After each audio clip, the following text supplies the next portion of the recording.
like to welcome you to another episode of Mission Matters. My name is Adam Torres, and if you'd like to apply to be a guest on the show, just head on over to missionmatters.com and click on Become an Author to apply.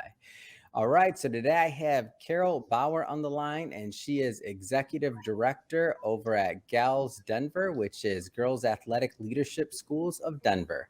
Carol, welcome back to the show. Thanks so much, Adam. Great to be here. All right, Carol. So I'm excited to have you back on. I've been waiting. You and I, we've been working on getting this book out, put it together. Finally, the book is published and out, Mission Matters Business Leaders Series. And we're going to get into your writing today. We'll get also into, for so many of the guests that maybe they're the newer listeners that didn't catch our first episode we did together. Maybe they didn't catch everything about GALS Denver. So we'll also talk about the background of GALS Denver and what you're doing there. But first off, I just have to say congrats on also adding author at Mission Matters to your title. So congratulations. All right. Thank you. It's exciting. All right. So we're going to get this episode started the way that we start them all with our Mission Matters Minute. So Carol, we at Mission Matters, we amplify stories for entrepreneurs, executives, and experts. That's our mission. Carol, what mission matters to you? I love that question. I think there are so many valuable missions that are out there, but of course, I am connected to the mission of GALS Denver, which is to empower all students to succeed academically, lead confidently, live boldly, and thrive physically. And we are a school that's based on a platform of gender equity and what we call feminist justice and building amazing leaders for the now and the future. Yeah. It's great. And you're a wonderful addition to the book, especially with the title, Oh, the Humanity, Business and Life Lessons from Middle School. So we're going to hold off of the book for a moment or two longer because I do want to go back a little bit more into your background and really just how you got started in education. Like, where did all this start for you? Yeah.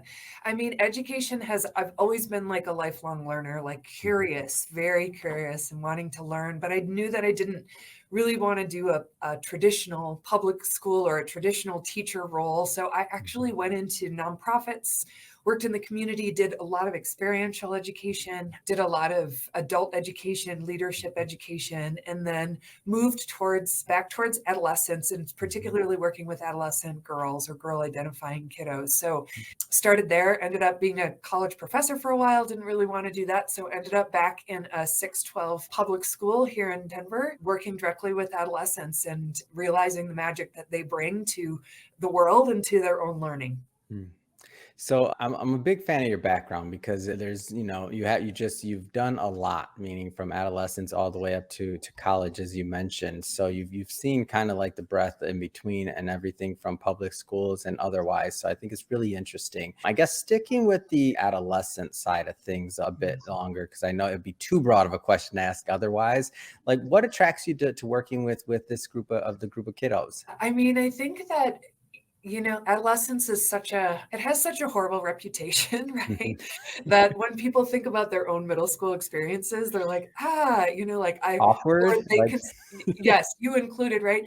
Or you think about like success being just to like make it through without harm or whatever, when really I think and I'm at school, so there's a bell, but We expect at least one bell. Come on, it's proven to do what you do. That's right. But I think adolescence is such a time where students are really raw, they're really raw, discovering who they are, what they believe in, what matters to them, how they can impact their communities. And they're so open to sort of the curiosities of like what the world is all about and willing to sort of try on different versions of who they can be in the world. And so I think that they are joyful and confusing and full of life and emotion and not driven by logic, but driven by, their different parts of their brain. And so it's just a really beautiful time to be able to connect with young people. And I mean, if you think about like who is important to you when you were in middle school and high school, like you have those humans in your life, right? So I feel like really blessed to be a part of students' lives. Like you're only in middle school once, you're only in high school once. And I may or may not be one of those adults that like helped move them in a direction or a path that was really impactful to them. So that's why I think it's just really a gift. Oh, absolutely. And as I was kind of preparing for this, it did take me back to middle school and immediately, and I was kind of shocked because I haven't really thought about it in a while, but immediately I had, multiple individuals like Jesse Kilgore and just a couple other individuals that were in my life at that time period that really made a difference. And Yeah, that I can actually, if I really trace things back, I'm like, wow, they were some of the inspirations for what I do today. So when you yeah, talk about how some of your ideas or things or beliefs can be formed at such a young age, and you're still moldable. Like, I feel it, and I feel like many of the viewers will as well, which is why I'm really excited to have you contribute to our business leaders book, because I was like, man, we don't always get that angle, we don't always get that voice represented in some of the content we put out. So it was just a pleasure to publish you. So without further ado, let me tee up the book and the topic, and let's do some digging there, because I was pleasantly pleased with what we published, and also to be able to get your message out there. So first off, the title again. So, Oh, the Humanity: Business and Life Lessons from Middle School. Like, what was the inspiration for this? Oh, the Humanity. oh, the humanity. I think that, schools are really special places and they're full of like dynamic living individuals, right? I mean, Mhm. companies can be too, but that is our business, is these young people, right? And Yeah. so I think it stems from like the best laid plans are can be out there in any type of a school or organization, and really what drives it is the human beings within it. So on any given day, sorry, that's another bell. It's music. Students pick the music. So It's that's what all it is. good. This is expected. What are you talking about? This is Yeah, the that's point of the right. live show, and this is why we know you're at school. That's right.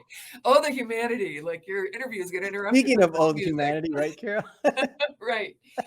No, so like I was saying, like we are constantly talking about the fact that like you can plan whatever you want in a school and how you think something's going to go, but really it's all about like the students, and they walk through the door with their full selves. Like their academic brains might be with them, their intellectual brains, but their social, emotional, their physical, their relationship brains are also like firing away like crazy, right? So you may want to do a creative writing lesson on whatever it is, and just it gets steered in the other direction. And so I joke with my leadership team, like every time we sit down to talk about something, we're like, how long do you think we have until something gets shifted or explodes in the building that one of us have to address or go and see. But yeah, I just think it's such a crazy thing to be in a building full of so much life all the time and really have that like life and that energy direct what happens during every single day. So Yeah. I always say to the students, like, what you do today is important because you're exchanging a day of your life for it. So like Mm. choose wisely, and being here with them is what I choose to be. So Man, dropping the knowledge, Kira. I would expect nothing else for the students and for the people that are watching this every day, right? It's spent wisely. We're trading our life for. That's amazing. yeah. So I'll lay out a couple of the lessons just so that the listeners have a view of overall what the chapter and the content was about. But for everybody listening, we're only going to pick one or two of these out there. Why? Because well, number one, we still want you to go buy the book. So there'll be links in the show notes and whatnot, so that you can pick up a copy and check out all of Carol's writing, as well as the other contributing authors in the book. But just to start this off, so lesson number one: everyone is valuable as they are. Lesson number two: connect learning to emotion and being. Lesson number three: embrace role models. And lesson number four: learning is not linear. So I want to start with really one of them that just kind of hit me right at home, and that was really embrace role models. Like, Yeah. to me, when I think about my life and some of my role models, I mean, they came from many different places. Like, one of them that I mentioned from middle school was Jesse Kilgore, and then numbers of others. Thomas Moody when I was in high school, or going into college, I should say. And then just many different role models. My mother, I mean, and then I think about, like, I don't know if I can say fictional or how to say that, but all the role models I had in books. So I guess no, Yeah, nonfiction, but let's say I didn't have access to them, right? that counts. They That were real counts. people. Yeah. So thinking about this idea of role models and the role it plays in our life, why did you feel it was important to kind of include this in your writing? Yeah, that's such a great question. And I think the way that you set it up, Adam, is right on track. Like when I think about role models, I don't always think about like the people who have won awards that are still out Yeah. there in the world, although those are certainly some of mine, Mhm. absolutely. But I was really thinking about like who you see day to day and what you can pull from what they bring to this world, right? So like I think about folks that I work with that I witness their interactions with some of our students, and I'm just like, oh my God, like that is magical. Like these people have magic when they talk to students around helping them think through something that they're troubled with, helping them regulate to be able to Mhm. access information, getting them excited about whatever it is that they're learning. And Yeah. so, and then I also really consider some of these students role models for me. Mm. Like I see students walk through these doors, some of whom are overcoming huge barriers just Mm. to like get up and get here and be present, and it's so like beautiful to watch. And like you can't not be in it, and you can't not be present when you're working at a school. It's not Mhm. like a desk job or desk jobs that I've had in the past where it's like, oh, I need a break, I'm just gonna sit back and get a cup of coffee. Like that doesn't happen in schools, Mhm. right? So just like watching the Mhm. beauty of how people hold and care for each other in an environment and in a community that's close knit like ours, that's really where I see role models every Mm. day. And I think it takes some intentionality to like pay attention to the goodness that you see in Mhm. others, and then be able to like name what that is and maybe pull it Mhm. into your own life and utilize it or recognize it in your present or in your future. So, Yeah. and there's the bell again. I'm in. I'm in. How does it make you feel, or I should say, like, what are your thoughts on the fact that, like, many of your students are going to, and I have no doubt, based on our interactions, are going to look back at their time with you in Gals Denver, and you will be one of the role models that Yeah, they name. Like, how does that make you feel? that's a great question. I didn't put that in the chapter because of that. I wasn't thinking about me in those shoes. I was thinking about it the other way around. That was just Um, my curiosity because some of yeah, the people that I've named, like, went on to be principals and other things like that, and I was thinking, I'm like, "Man, people are gonna look back, like, these kids right now, they're kiddos now, but they won't be for long, and they'll be, like, in right. communication, and they're gonna be doing an interview one day, and they're gonna be saying, Carol Bowar was a, instrumental part of my life growing up and for these various reasons." Like, how does that Right. how does that make you feel? Well, there's no greater honor than that, right? Like Mhm. being able to impact someone in a positive way. And I think so many of us do that.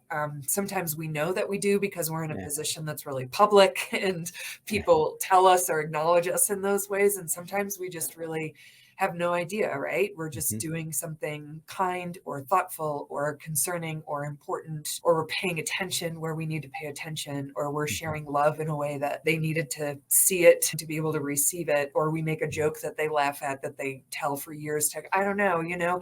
I absolutely like, I really elevate the teachers that work here in this building. I think they're really the real heroes. And Mhm. people always ask me like, what's the silver bullet of education? And it really is the front facing humans that are serving kids on a day-to-day basis, and the just unconditional positive regard and unconditional love that they show to young Mm. people, whether the young people are nice to them or not.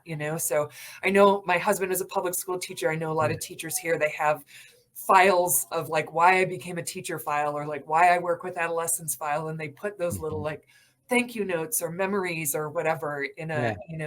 in a place where they can capture and be like, oh yeah, and then they hear from students 4, 5, 10 years later where they're just like, oh, I just wanted to let you know that the thing you did or the thing you said or the way you were kind made a difference to me. And I think, yes, I might get a lot more exposure of that because I have hundreds Yeah. of children with me every day, right, that interact with me. But I think we all do. It can be as simple as like being really generous Mm. to a bell ringer during holiday Mhm. season, or generous to the person who's checking you out at the grocery store. But yeah, it's Mhm. also, a little nerve-wracking. I mean, you Yeah. asked like how does it feel? And I think we talk about that as adults in a school building, like we're being watched all the time. Like we can't yawn when we're not supposed to. A We lot of certainly can't eyeball. slip a swear word in. We can't roll our eyes, like Mhm. you're just being watched all the time. And so you Mm. constantly have to just think about like, how can I be the best I can be Mhm. right now? And how can I continue to learn more so that I can do better in the future, and just try and emulate that for students. It's awesome. All right, let's pull out another point here. So is not linear. So I won't ask the question like you proposed it, like what's the silver bullet? No, not asking that one, but Yeah. the idea of learning, and obviously there's a lot of different, a lot of different methodologies and things like that. And it's never to, and I know you would never do this, but it's never to, argue one versus another. But I'm interested in your thought process of like why you feel it's not linear. Yeah. I mean, there's beautiful theory written, right, around Yeah. curriculum theory, like that can come from all over. And I think I was talking about that, like the learning you do in the classroom, but I think I'm also talking about like the learning you do just as like a human being navigating through life, right? I think we sometimes think that there's, one path to get to an outcome, or there might be a couple paths, but the outcome is like the thing, when it's really the journey is the thing, right? And the Mhm. journey doesn't have to be step by step. Like sometimes you don't know what the best next thing is until you get 3 steps in, and then you realize you're not going in the right direction, or you missed a whole part of something that could amplify whatever it is you're doing. So, and I think that, I mean, learning's not linear. I think I joke with our mental health team that's here on staff too, that work with our students, that they're like, Mhm. therapy is not linear, like problem solving is not linear, and I think strategy is not Yeah. always linear either. Like, absolutely, there are those goals that are out there, but it's sometimes it's that winding back or that spiraling of things that really gets you the richest place that you can be. So we always tell kids, like, it's not a race. It's not a race to the finish line. Like, do 12 drafts if that's what you want to do. Like, there's a lot of different ways to get where you need to go. So make sure you pick up as much as you can along the way. So I think that's really what that piece of advice was about. Yeah, I think it's always interesting, and I think about the fact that we have these different pressures, especially lots of times grouped in with age and with school. So whether it's from middle school to what high school you're going to, whether it's what high school to what college you're going to, if you choose to go to college, whether Yeah. it's after college, it's what career do you choose and like what's next. And so this idea that we're on this linear path, or that we always know our wants and our needs are not going to change, I feel like it can be pretty unrealistic at times. I mean, if Yeah. you told me, Carol, like when I was in high school or middle school or any school, like, yeah, Adam, you're going to grow up to be a podcaster, I'd be like, what's that? Right. What's Why would podcast? I Right. do that? Why would I ask people questions? Like, who cares? Like, honestly, I would be like, I don't even know. Why would I do that? But it's interesting how, like, different people that are in your lives affect you, right? Like, whether it's, as you mentioned before, some of those role models, whether you have direct access to them or not, or whether it's through a book or other things, which is, one of the reasons why we advocate and we're so passionate about publishing, is that we know that it's unrealistic for everybody to seek out or to have access to their role models. Like, you're busy, somebody wants your time. I mean, there's only so many people you can help on a one-on-one basis. You got all those kiddos, you got parents, you got a lot of other things. So Yeah. for us to be able to publish your work is truly an honor, because we know that based off of more people hearing your thoughts and your ideals, like, you're going to be able to help more people. So that's why we do what we do, and this is why I come on and ask these questions. But to Yeah. think that that's the benefit of hindsight, Carol, to think that I had that figured out at any point earlier in the life, I'm going to say, yeah, that would be it. It's not linear, right? Yeah, that's exactly right. And I think that, like what you said is right. Like a podcast or a book or something you can read or touch, or, it's a great platform for just like your continued curiosity about, bettering yourself and continuing to learn and grow. Yeah. So I wanna jump around here a bit. I know you mentioned some about Gals Denver, but I do want to go further, because I know it's a very unique model, and I think you're doing a lot of great work. So maybe give us an overview of the program and school overall, please. Yeah, of course. So Gals Denver is a 612 school in Denver, Colorado. We are the flagship school of the Gals Network. We have a sister school out there and some Gals inspired schools, these even, which is a cool thing.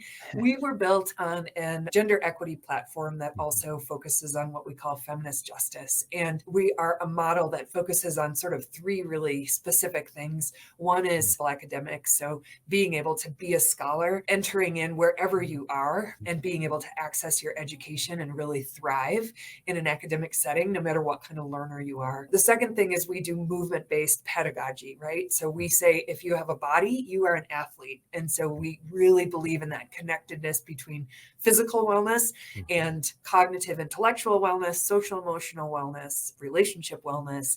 So we move every day. We say to learn, you got to move. So every day we do movement together. We infuse movement into our pedagogy, whether that's introducing content or reinforcing content. And it's a really cool thing to watch students be able to grasp curriculum and content through that idea of like physical muscle memory, right? Yeah. And then the last part of our model is what we call positive gender focus. So we really look at how students identify as human beings, and we try and amplify all the pieces of that and really build them up in their social emotional development, their leadership skills. We have core curricular class that every student takes that focuses on their own development, problem solving, leadership, voice, advocacy. We have the way our community is structured is that we have community wellness squads that come together and really uplift each other and understand and learn about competition with each other. We have really try and put out both rigor and joy in everything that we do, right? And Wow. then we also really believe that there should be joy. So that's one of our bells. I'm in. Like, Yeah, this is I think we need to have, I know our production assistant Jai's watching this. Hey, Jai, maybe we need to have some bells around here too. that's I right. feel like Carol's having all the fun over there with the That's kids right. at So we Carol's do like Denver. 20-second dance moves every once in a while during the day. So no, the last thing that I was talking about is kind of part of what I wrote in the chapter about the humanity, that adolescents bring their full selves into a public education space, whether we're ready for it or not. So part of our model is that we have mental health professionals and counselors that are on site that are different than a school psychologist, different than a school counselor.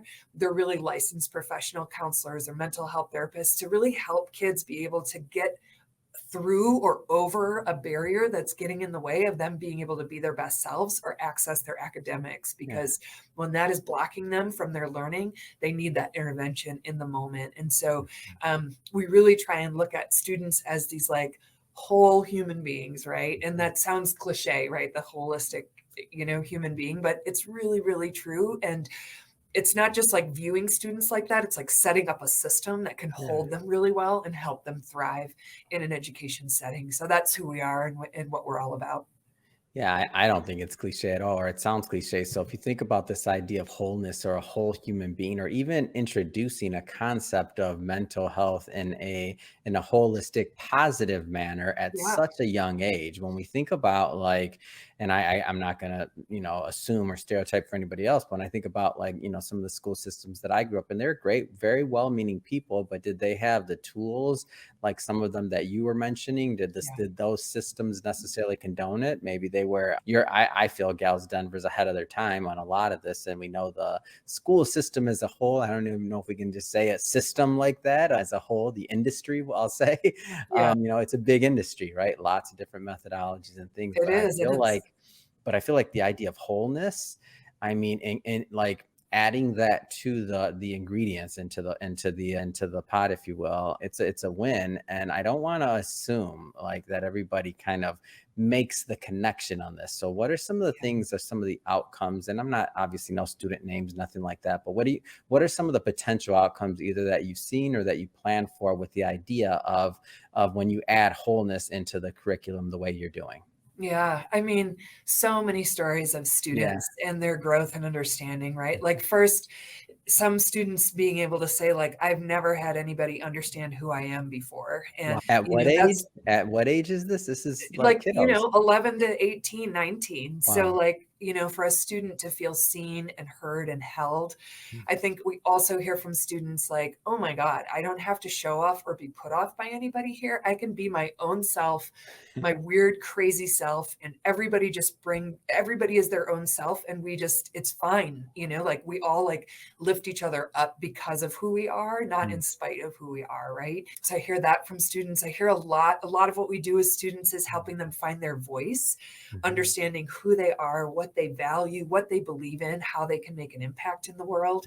And so students who, like came to us and would hide under tables are then giving speeches, 3 years later, like just really beautiful. And also just like just like that genuine ability to express who you are and how you can make change in the world. Like there's a lot of things that we do to ask students to think about what they're seeing that they think that it can be done better. Sometimes it's our school in and of itself, and sometimes it's the immigration system or, something a lot bigger than that that's affecting them in some way. And so, I mean, the outcomes are really like to propel, really just to acknowledge students for everything that they are and that they bring, and find how to be a catalyst with those talents and like propel them into the world in the best way possible, right? Well, Carol, I gotta say that it's been a pleasure publishing your work. I'm excited to continue promoting the book, to continue promoting Gals Denver and all the work that you're doing there. Mission Matters is definitely a big fan of the work being done, but I just have to ask, so what's next? I mean, what's next for you? What's next for Gals Denver? Yeah, well, that's a beautiful question. I think the pandemic, right? Like really did something to schools, right? We Yeah. had to pivot. Became like magic makers in sort of reinventing who we are. And now that we're sort of back from that, there's this really beautiful feeling of we don't want to go back to what we were doing. Like we have this really great platform to move forward in a different way, like to really understand like what happened to students during that time and how we can use that as a positive and really propel into the future. I think when you said like the industry or the institution of public education, like that's a real thing. And there's some like real stumbling blocks just by that kind of rigid institution. And like I hear people say all the time, like, who are the innovators in education? How can we innovate to make sure that we're helping to grow the best human beings we possibly can? And I think like right now we're at a really ripe time to be able to do that in the world. So what's next for Gals is to continue to really innovate and push forward into the world and continue to support families and students to be their best selves like we always have. Wonderful. If somebody's watching this and they want to learn more about Gals Denver and to follow your journey, what's the best way for them to do that? Yeah, easiest way to find us on social media or on our website, galsdenver.org. We also are on Facebook and Instagram and LinkedIn. So you can just search Girls Athletic Leadership Schools of Denver or Gals, GALS Denver, and you'll be able to find us. And I'd be happy to talk to anybody who would like to. We'll definitely put that in the show notes so that our audience can just click on the links and go check out Gals Denver. Speaking of the audience, if this is your first time engaging with Mission Matters or watching or listening to an episode, we're all about bringing on business owners, entrepreneurs, executives, and experts, and having them share their mission, the reason behind their mission, really why they're doing what they're doing, how they're doing it, and what we can all learn from that. So we all grow together. Like that's the point. If that's the type of content that sounds interesting or fun or exciting to you, hit that subscribe button, because we have many more mission-based individuals coming up on the line and we don't want you to miss a thing. And Carol, again, thank you so much for participating in our recent release and for coming back on the show. It's been a pleasure working with you, and I look forward to continuing to build. Thanks so much, Adam. I've loved every minute. Thank you.